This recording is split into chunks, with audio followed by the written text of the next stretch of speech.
Good morning and welcome to the NBA Daily for December 20th, 2024. Coming up, Karl-Anthony Towns was back in town in Minnesota, so we got Jon Krawczynski to talk about it. Jovan Buha stopped in to talk to me about some Lakers trades. Zena, why are people complaining about ratings? Isn't that like the thing to do? I guess. It's boring.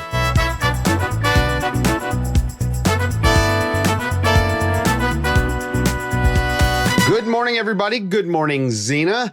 Good evening, Jon Krawczynski, live from Wolves, Knicks. Karl-Anthony Towns' big return to town after being traded away to the Knicks. And man, Zena, this game at times, I just felt like I was confused by what the Wolves were trying to do. I was shocked that Karl-Anthony Towns played like this. And the game got a little bit boring after a minute. I don't think I was watching the game. I started with a solid, oh, look, Timberwolves got it together. They're showing up. And I think I fell asleep towards the third, woke up at the top of the fourth. So yeah, it was tough. It was a tough watch. Well, Jon, you were there. You've covered this team for a long time. You've covered Karl-Anthony Towns for his entire career. I want to ask you just personally, what was it like having him back in Minnesota and then to see him come through with this sort of performance? I mean, just the statistics are pretty incredible.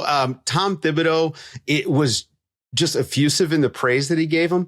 And I do want to put the numbers out there because I do think they're important. 32 points, 20 rebounds, 6 assists, 2 steals, 5 of 5 from 3. Man, that would have looked good on the Wolves tonight. It sure would have, Dave. I mean, you're right. I've covered him his whole career. I've heard him disparaged, discounted, knocked down his whole career. And some of it has been valid, the criticism that he's gotten, certainly. But I've always felt like a lot of people didn't really look at the full context of who he is as a player, what the Timberwolves did and didn't do around him. And to see him kind of return here and absolutely lay waste to the Timberwolves was just a weird feeling. I went to New York for the preseason game with them, and I've seen him in a Knicks uniform before, but to see him in a Knicks uniform at Target Center, it was definitely weird. It's kind of like this is really happening. And there he was. I remember when he was a baby-faced 19-year-old kid coming in as a number 1 overall pick and kind of going through all of the things, both positively and negatively, that he did. And now it does appear that in year 10, coming off of a Western Conference Finals run, with a really good team around him now, that he's just really settled into who he is as a player, and he looks just incredibly dominant. And it was a glaring thing because everything he did tonight is exactly what the Timberwolves lack right now. It was so awkward to see the way that Cat showed back up in town. 30 points. I think he was the first player in NBA history to do what he did against the Timberwolves, perfectly fitting. And then on the complete opposite side of the ball, we have to remember there was a trade made, and Julius Randle walks off the court, does not shake hands, does not engage with his old teammates, the complete opposite experience, right? For the other person on the end of this. The Wolves have to answer to they lost the trade. And today they put it on national television. What is the answer for what we just saw, especially offensively, AKA what we didn't see? Yeah, I think they are searching right now offensively. And I think there's some glaring problems right now with the way that Julius Randle wants to be effective and the way that the team overall wants to do it. I mean, you're talking about a very isolation heavy player. Anthony Edwards is an isolation heavy player as well. And so you put the two of them together and you just see stagnancy all of the time. I mean, in the second quarter, I think they had 2 points in the first 5 minutes of the quarter. And most of the possessions that they had in the half court were either no pass or 1 pass possessions, and it was over with. And part of that is, the way that Edwards and Randle like to probe. And because Karl-Anthony Towns is not there as the spacer, as the real threat on the perimeter, opposing defenses can pack the paint against Anthony Edwards. And so he drives downhill and there are 2 or 3 guys at the rim every single time because he's on the floor with Julius Randle, Rudy Gobert, and Jaden McDaniels, who are not threats to score from the perimeter. And so I think they're getting close now. They're 26 games into the season to really having to ask themselves, do you make a real change in the starting lineup? Do you look at putting Naz Reid, who is a better shooter, even though he has really shot the ball poorly this season, he is a better shooter from the perimeter at the 4. And do you try to put Julius Randle in more of a featured role with the second unit? Something like that, because everything else that they have tried offensively has just not worked even remotely so far. Yeah. And so they have to find a way to get a rhythm and get a flow going. I'd argue that Naz Reid's level of competitiveness defensively gets him in the starting lineup, not just what he brings on the offensive end. So that's been me actually since the trade was made. I thought that Naz Reid should have been the starter. I understand the personalities involved, but at this point, like you just said, I mean, you're 26 games into the season. I mean, Christmas is literally next week, and a lot of teams know that they're kind of stuck where they're at if they don't make changes come Christmas time. This is who you are right now. So let me ask you, what's on the table for them? Is it all internal, or is this another team like the Lakers and, like we just saw with the Warriors, that's going to be out on the market looking for someone and maybe even looking to move some of the guys that they've got? Yeah, I mean, I do think one bit of perspective right now for them is that you'll hear them say is, hey, tonight was terrible. There's no doubt about it, but we had just won 6 of 7. And they had started to put some things together, at least defensively, where they looked really, really good. Now we can look at some of the opponents that they were playing, and they weren't the strongest, but they were absolutely dominating those games defensively against those opponents. And so I don't think that they feel internally that the sky is falling right now, but they definitely have to have their eyes open to the idea of changes, either internally with rotations and starting lineups, or possibly looking at some trades. Tim Connolly has already proven to be one of the most aggressive general managers in the entire league in terms of making big trades. They don't have a ton of ammunition to really make a wholesale big trade. I mean, you can move Randall, but does he have a big market right now? That's going to be a problem with, him being able to be a free agent at the end of the season and, just the way that he's playing so far. So I don't know that there's like a magic bullet they can fire from a trade perspective, but I do think that they do have to look at doing some things differently, because offensively they're running into the same problems every single night. And if they keep trying to do what they've been doing all along, you're going to get the same results. See, that was going to be my question. Is like, I'm also in the same boat of like, I saw 5 capable teams being held under 100 points by the Minnesota Timberwolves. There is some credit to be given for that. And I'm wondering, how much do the Timberwolves believe that their defense can shape up? Like, this was an aberration. This isn't what we're usually doing. We're capable of playing enough defense that even if we're not scoring, it still will balance out.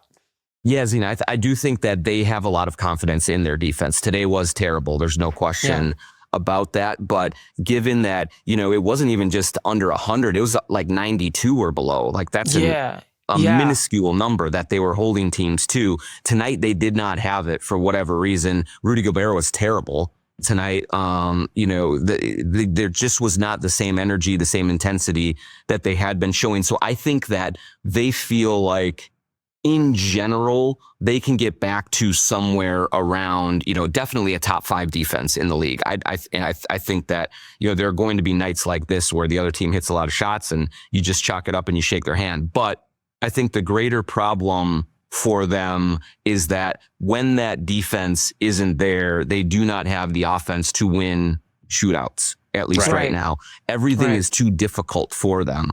They're not generating easy looks. And when they do generate them, Dante DiVincenzo or Naz Reid or Mike Conley or Jaden McDaniels are missing those open shots. So they have to find a way to be in games and win games when you just don't quite have the same kind of defensive juice that they're normally used to having.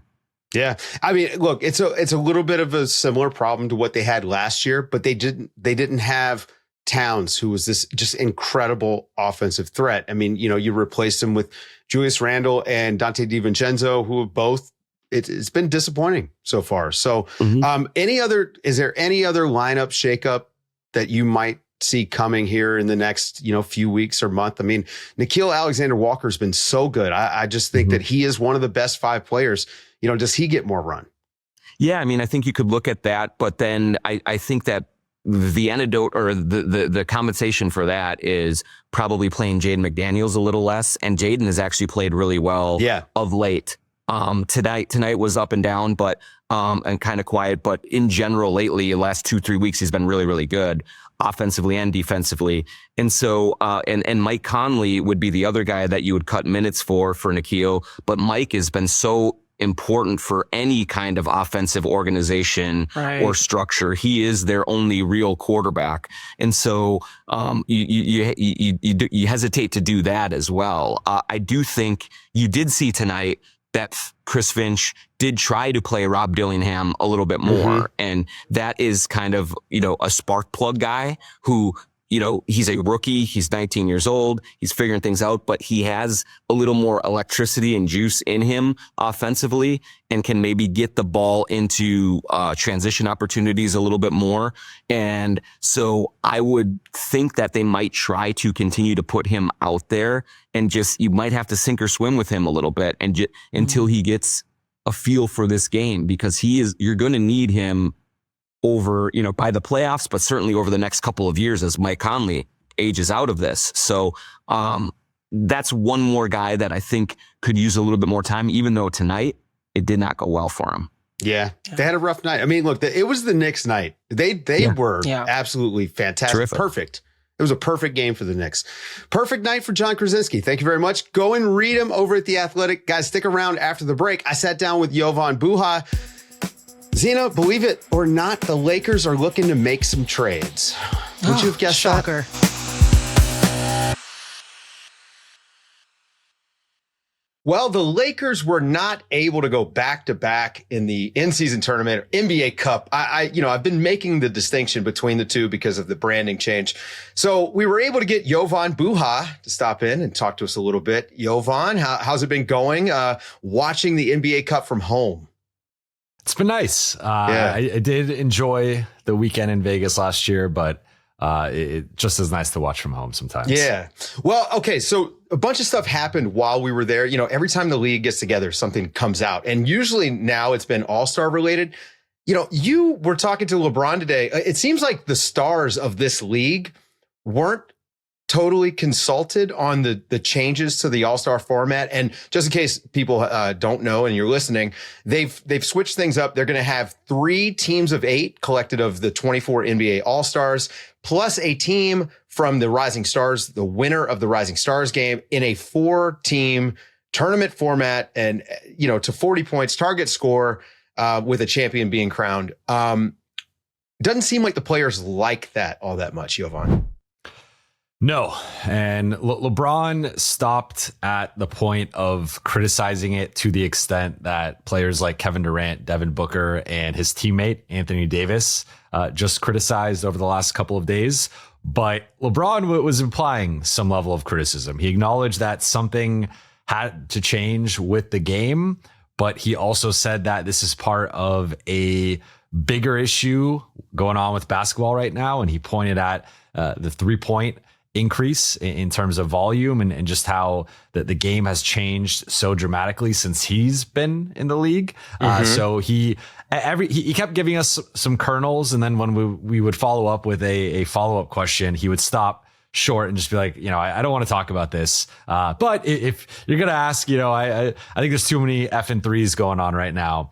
But and then, what's your solution? Well, I don't want to talk about it right now. So he kept kind of teasing us in terms of what his fix was for the All-Star game, his fix for the 3-point uptick. But he did, it seemed to indicate that he thinks the NBA needed to change something, but this is not quite what he thought they should have done. Okay, so he also shoots more threes. So is this a little bit of be the change you want to see in the world? Like, should we expect LeBron to, now that he's publicly stated there are too many threes being shot, should we expect to see a downturn in his volume? I don't think so. I think it's yeah, I didn't think so. Right. So the reason we got LeBron today is because once he plays his 10th minute against the Kings on Thursday night, he will become the NBA's all-time minutes leader in the regular season. He's already the all-time minutes leader between the regular season and postseason, but now it'll be official in the regular season. He'll pass Kareem Abdul-Jabbar. So we were talking to him about longevity and his career and what's the key to playing so many minutes, so many years, etc. And he said for him, a big thing has just been adapting throughout his career to the whims of the league. And more recently, that's been pace and space and 3-point shooting. So he did acknowledge that he has changed his game from where it was 10 years ago, 15 years ago, et cetera. But I think the 3-point shooting is here to stay. It's certainly for him, it's less taxing than driving to the rim, getting clobbered in the paint. Yeah, I mean, and honestly, any change they make is going to be a fundamental change to the sport. I mean, I think it's too wholesale. At least we arrived here organically. Like, this was a natural part of like progression to too much 3-point volume, which I tend to agree with aesthetically. It does kind of mess things up. The long rebounds are kind of weird. But going back to the Lakers, December 15th just passed. The seal has been broken on trade season. Dennis Schroeder, obviously now a Warrior.